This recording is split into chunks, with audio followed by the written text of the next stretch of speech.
Hello guys and welcome to episode 8 of the So Tell Me podcast. My name is Callum and this is Claire. Hello. And we look forward to welcoming you today to a very exciting conversation about staff at Barnyarns and Sew Centre. So buckle in, we've got a very exciting episode here for you today. We promise it is going to be interesting.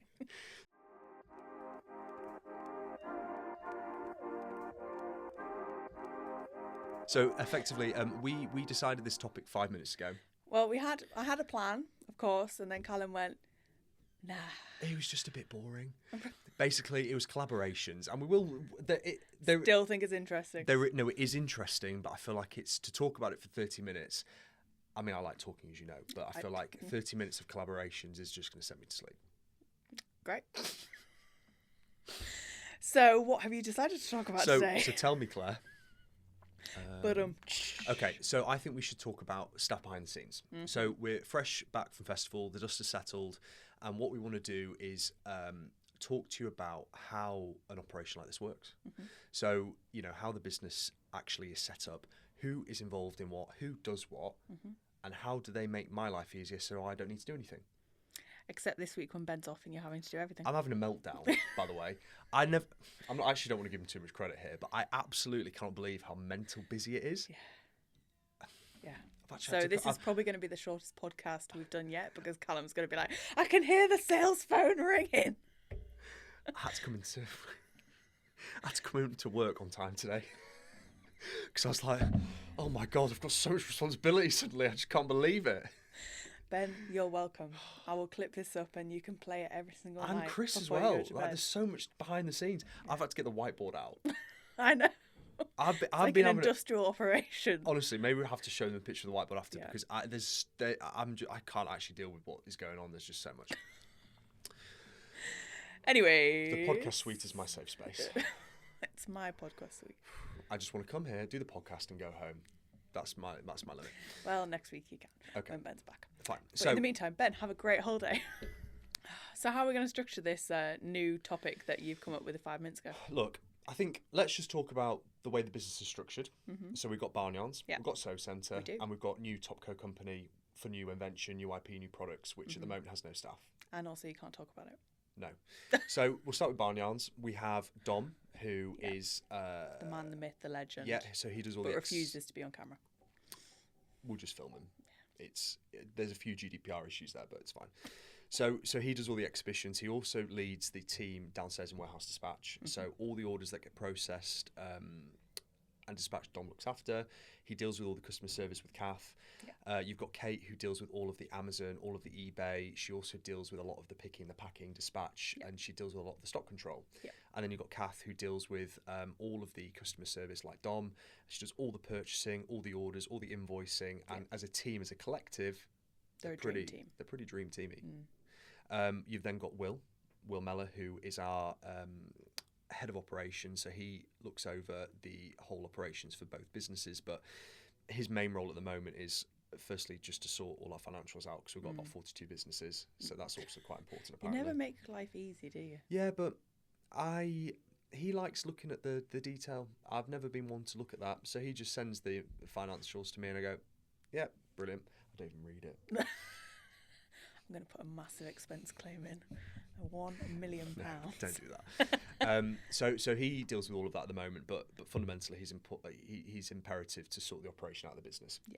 So all the process-led things that I'm not good at, he does. He's kind of the voice of reason. He's the voice of reason. He looks after the holidays. He looks after HR. He looks after everyone and just makes sure it keeps ticking over and deals with the process. Yeah. And actually that leads us quite nicely into Simon. Simon is my right-hand man. He's my advisor. Mm-hmm. I don't listen to anything he says. Yeah, I have noticed that. But he does an advisory role to a degree. So he gives you advice and you ignore it. Correct. Yeah. But it's always nice to have someone's opinion, even though it's not warranted or I don't really listen to it. He'll hate me for saying that, I'm only joking. So Simon and I met 5 years ago. Yep. So I sold his wife a sewing machine. Mm-hmm. So they both came in. Simon took a lot of interest in the business. Everything at the time was very new. Mm-hmm. And he basically said, a bit flippantly, if you ever need any help, my whole background is managing businesses and, you know, unsolicited. I don't want anything for it. I'm always happy to give you advice because he liked me. Famous last words. Absolutely. So approximately 9 months later, as I did the split for Sew Centre and we started to grow that business, I just dropped him a random message and I said, look, Si, can we have a chat? Can you just help me with something? And the rest is history. I have had Simon as part of my sort of top tier team for 5 years, and he is genuinely invaluable. He has no ulterior motive. He is actually so loved by everyone here, and he genuinely, we're just bringing him out of his retirement. He just gets a bit bored, so we just like to keep him busy and tell him he's very important. He is very important. Simon, I'll kill him for you, don't worry. So he's amazing. And then obviously Faye as well. Yeah. So Faye's his wife, and, you know, we have been very lucky to have Faye. Faye helps Hannah with a lot of the SEO content. She's a big dressmaker, very into it. She knows her stuff. Yeah.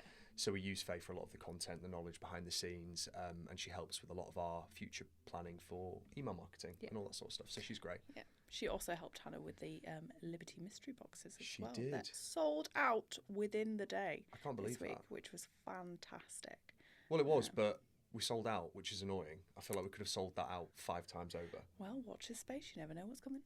That's the kind of Barnyarns team consolidated. Oh, my dad. I was going to say you are missing quite a crucial person. Sorry, yeah. Here. My father is a consultant for our Barnyarns business. So he comes in at his pleasure. When he wants, if he wants. Just like you. He's been very busy renovating their house, so we'll let him off. They have been homeless for 6 months. But Dad and Mum, so Mum does all the exhibitions with us, so she comes and helps with the shows, which is amazing. Dad has more of a role in the business still, so he works with Kate on a lot of the Amazon products. He deals a lot behind the scenes with Will with financials, and he just basically gives his 30 years of experience, which is invaluable. Yeah. And basically helps apply it to our day-to-day tasks. So in the Barnyard side of the business, we've got a really, really solid team, which is also underpinned by Hannah, who's my sister, who I've managed to work with for 4 years. She'll kill me if it's more than that. Maybe five. She's our head of SEO marketing. She is absolutely amazing with that, and she's really growing into her role. But she does that for both businesses. So I was going to say, she's kind of the bridge between the two businesses. Correct. Isn't she? So she's the road between the thorns. So she does the SEO and all the work for Barnyarns, but also Sew Centre, which is literally the job of about 5 people at the moment. There's just so much going on. So I don't know how she manages that. But that's kind of like the operation of the Barnyarns team. And then you go over to the Sew Centre team. Yeah. We've got yourself, which we'll come back to in a minute. You've got Will, who's our head engineer. Downstairs Will. He's been with me from the start, as we said on the previous podcast. And then we've got Ben, who's head of sales and service. He is the glue for the whole business. Obviously, he underpins the sales, but also the service side of the business, which is obviously crucial. And then that leads to Chris. Chris is behind the scenes at the moment. He's the behind the scenes man who just ties it all together, does all the customer service, operation, logistics, door-to-door for service, repair, new sales, existing sales, back orders, pre-orders. And once again, I've learned in the 2 days of this week how much there is to do. So fair play to him. He's absolutely smashing it. And Chris has also moved into actually doing sales calls as well. Well. And likes to boast that he has a 100% success rate. So Chris has had 3 sales leads given to him in the last week and a half, and Chris has converted 3 out of 3. So we're very impressed with Chris, and Ben should be worried. Watch this space. So I guess that brings us nicely on to you. So Claire has been with us for 3 months. I have indeed. We have done a lot in 3 months. We have actually. It's quite flabbergasting, and that's a great word, isn't it? It's a great word. It's better than absolutely. Look back on. So obviously before Claire even started, we were talking about how it's going to work. I think as a business, without being cliche, you were the missing piece of the jigsaw. Only because we've historically done exhibitions. That's been our way of connecting to the end consumer. Yeah. As you mentioned to me, months ago, we need to find a way to connect to our database without exhibitions because it is just moving that way. Yeah. So social media, videos, tutorials, people who buy machines of us who live down south, they can't necessarily come and have workshops with Janet. They've got to have that experience online. Yeah. So for me, one of the things that you've really kind of helped us with is just creating that bridge. And straight away, I mean, in the first, 3 months, you've given us, 1 million interactions? Yeah, something like that. That's pretty impressive. Quite happy with that. Quite pleased with that one. I keep going home and saying to Vic, look at this video that Claire's just sent out. How good is it? And she's like, yeah, it's good. But I ask her to look like every single video, and then she'll sometimes catch me at home watching my own videos. I don't know how she lives with you, actually. I'm a nightmare. Really, we should have an expose episode where Vic comes on and tells all. Well, you did do an expose in Birmingham, didn't you? Yeah, but you were behind the camera and you kept messing with the angles so that I couldn't use it. Too right. But in terms of your role, obviously, you know, we took you on to deal with the content of the social media and all the bits. How are you finding it? It's very full on. It's great. I'm absolutely loving it. And I think the nice bit for me is it's so varied. So no 2 days are the same. So I can come in one morning and go, right, okay, I'm going to film this video and it's going to be very cinematic and, you know, really kind of artistic. And then on the flip side, in the afternoon, we could be filming a podcast. And then it's more relaxed and more kind of, you know, enjoyable and fun and things like that. And then the next day I could be doing a tutorial. So it's really varied. Sorry? I'm going to put you on the spot. Oh, God, right, okay. Where do you see it in 2 years? God, right.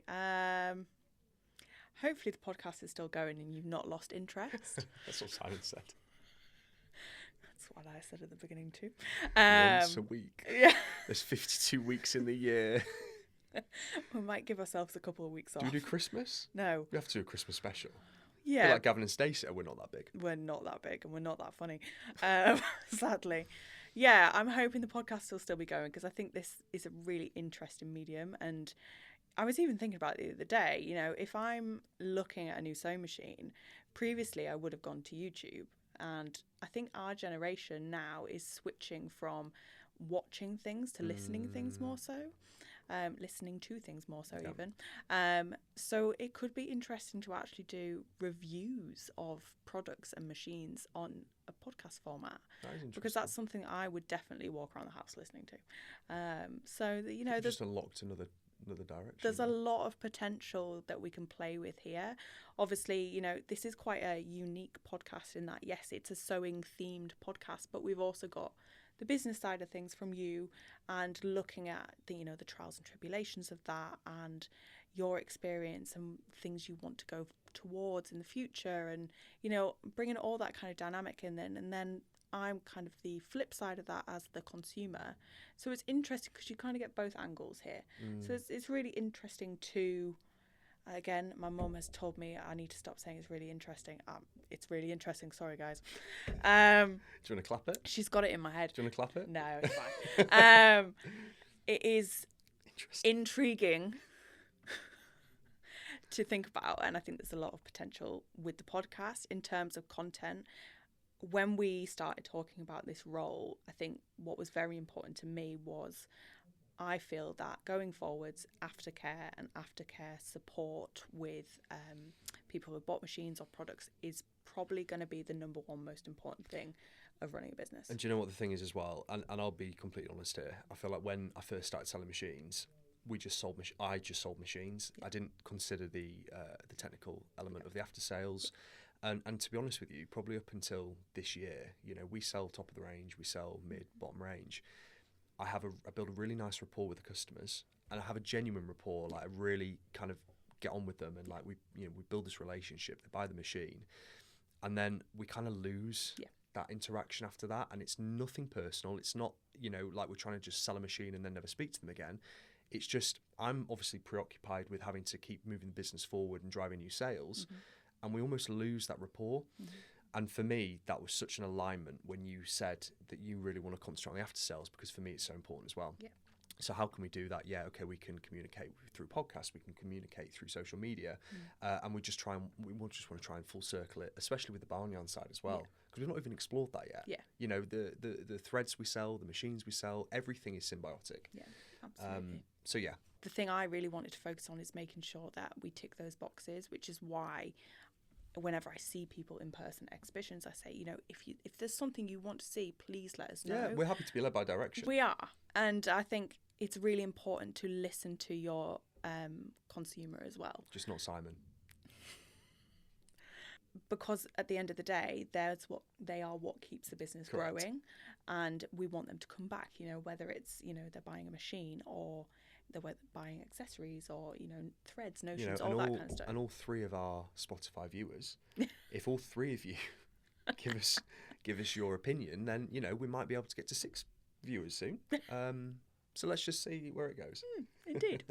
The other thing I get to do in my job, which is probably the best thing / funniest thing to do on the daily, is yes, I do informative, I do educational, that kind of thing. You rinse me. I do rinse you regularly, yeah. It's one of my great joys in life. I also get to show the personalities of the people in the business online when they agree to it. They don't always agree to it. So, for instance, when we were at Festival Quilts, we had a little bit of fun. And we told you to go away, and we did a kind of Netflix-style documentary expose on what it's like working in the business. So we had Will, Ben, Chris and Joe. So quite different elements in the business give their true feelings on what it's like working for Callum and at Sew Centre. So I'm going to insert a little clip here and let us know what you think. Is this the truth or are they acting?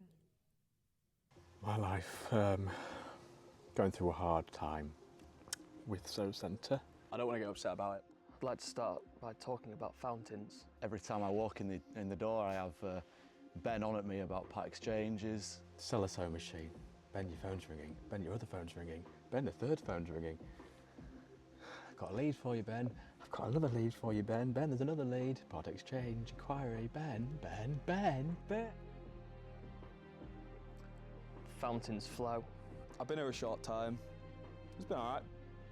And then Claire comes in, social media influencer. It's a continuous circle of filling water, and the fountains are meant to drain. I'm a fountain of knowledge. The only problem is my fountain doesn't have a drain. I thought it was going to be great when I started. Started working with my best mate. He was selling the machines, I was fixing the machines. Life was going great. Help me.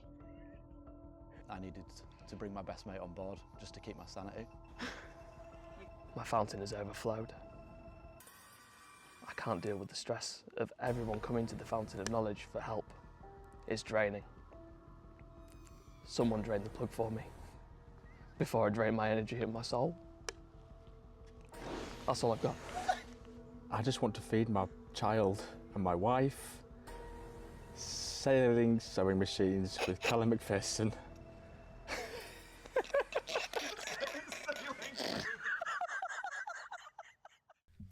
I'm actually shocked. When you said you're going to do the expose, I was like, I'm going to come watch. And then as soon as you kick me away, it's interesting to see how they actually react. And the real personalities have come out. Yeah, it was hilarious to film, I must admit. We had a lot of fun doing it. Some of those lads are absolute characters. We need to get them on the podcast. We do indeed.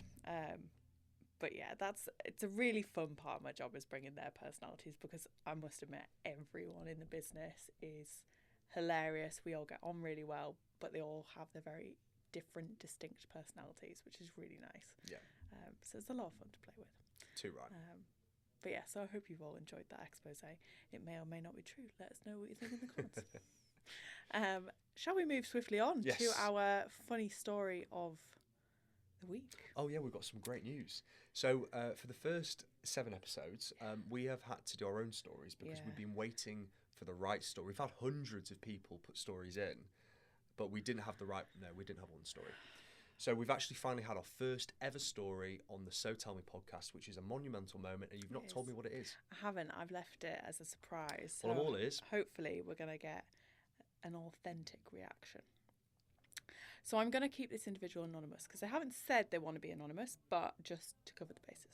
User 2743522. So. Claire's mum. Would not surprise me. I'm going to paraphrase slightly, but I'm keeping to the true story. Okay? So, our anonymous emailer says, "Hi both. Work took us all to the Circus Tavern every year." I'm assuming as a work Christmas party, that kind of thing. and we were all watching Hall and Pace. They picked me from the audience, and on the evening I was wearing a pencil skirt that was lined. Midway through the performance, one of them wanted to give me a piggyback. This is one of Hall and Pace. I said, no, absolutely not. But they went ahead and lifted me up. One grabbed my legs and I heard a ripping noise. The side seams of my skirt had gone. The group of sailors that were also sat there started whistling because I was showing my stockings. Hill and Pace didn't realise until nearly the end of that part of the act that I was somewhat revealing myself. I was red-faced and they were so apologetic about it. I'd made the skirt and blouse for the said evening. I must say I did not do much dancing that night, but a big bouquet of flowers arrived at work the next morning from the duo. They did offer to pay for the skirt, but I refused, as it was on the wear of thread that had gone, and there were only minimal damages to the fabric. Just a lot of damage to the pride. Pride and dignity. This happened over 40 years ago. The thing is with that, obviously still stings. there's a bit of a theme, isn't there, with people in the sewing industry and ripping things. I think that is actually probably one of the most horrific things I've ever heard in terms of being somewhere and that happening. It doesn't get much more embarrassing than that. No, it really doesn't. Really Does that give you PTSD to your workshop? It does a little bit, yeah. And that's why you always do a 4-thread overlock whenever you are sewing. So you need to tell user 472432, well, if she hasn't done in 40 years, that she needs to make sure she does that as well. And That's also brilliant. invest in jersey material so it stretches with you. Just saying. But yeah. Hopefully she's learned a lesson 40 years on. Well, we would hope so. Or she just never wears pencil skirts or goes to the is circus so ever bad. again. So thank you so much for your story. That was brilliant.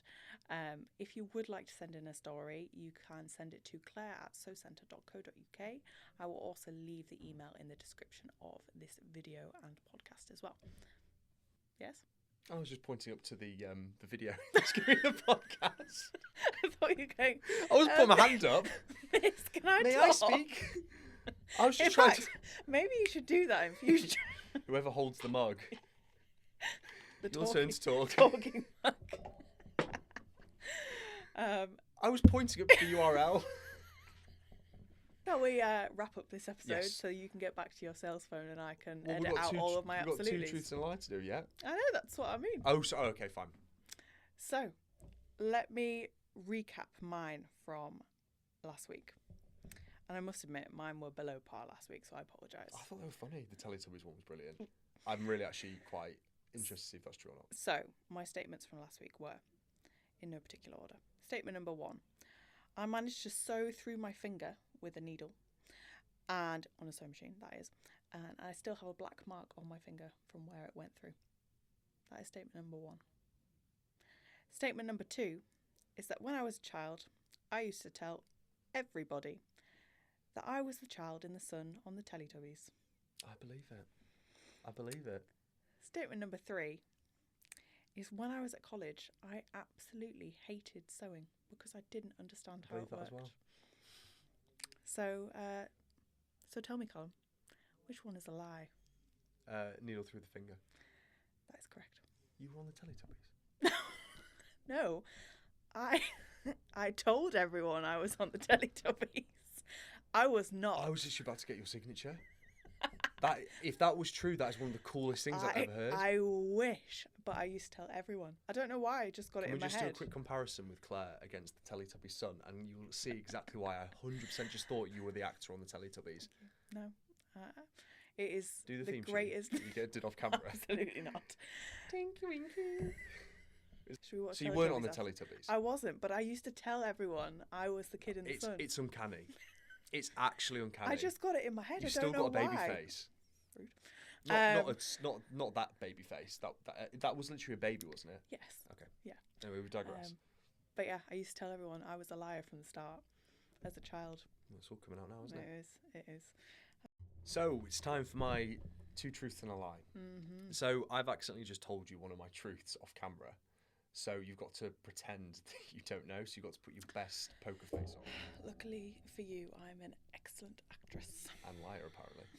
Okay, so I'll do it in no particular order. Okay. So the first one is, my best friend and I had a face mask business and weights business during COVID. Face masks and weights. Yes. If it's a truth, we had 60 sewers. And it was a very big operation. But who knows? I don't understand the correlation between Yeah, face I'll masks tell you. and weights. I'll have to explain it to you next time. Okay. Once we reveal it's clearly a lie. The next one is, I've actually had my own clothing brand.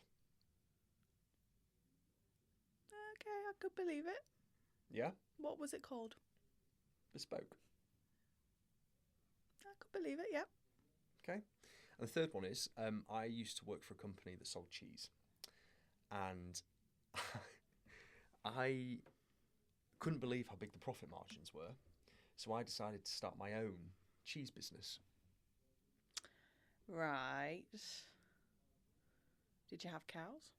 No, I just sold the cheese at retail, and it was called saycheese.com. You know what? I'd not be surprised with any of those. There you go. So that's the 2 truths and a lie for today. Tune in next time to see if those are a lie or truth, and I probably will give you a little bit more context behind them as well, because I feel like there is a little bit to digest there. Please do. Please do. Yeah, so should we wrap it up? Let's wrap it up. So thank you so much for watching, guys. This is episode 8 of the So Tell Me podcast. Claire and I are going to go and have a long sleep now, because we've just taken about 4 hours to film this podcast, which is 30 minutes. There's going to be a lot of editing. Yeah. Wish me luck. Please feel free to watch us on YouTube, Facebook, Instagram, Apple Music, Spotify, and Amazon Music as well. And you can also see some of our shorts on TikTok. So we look forward to seeing you for episode 9.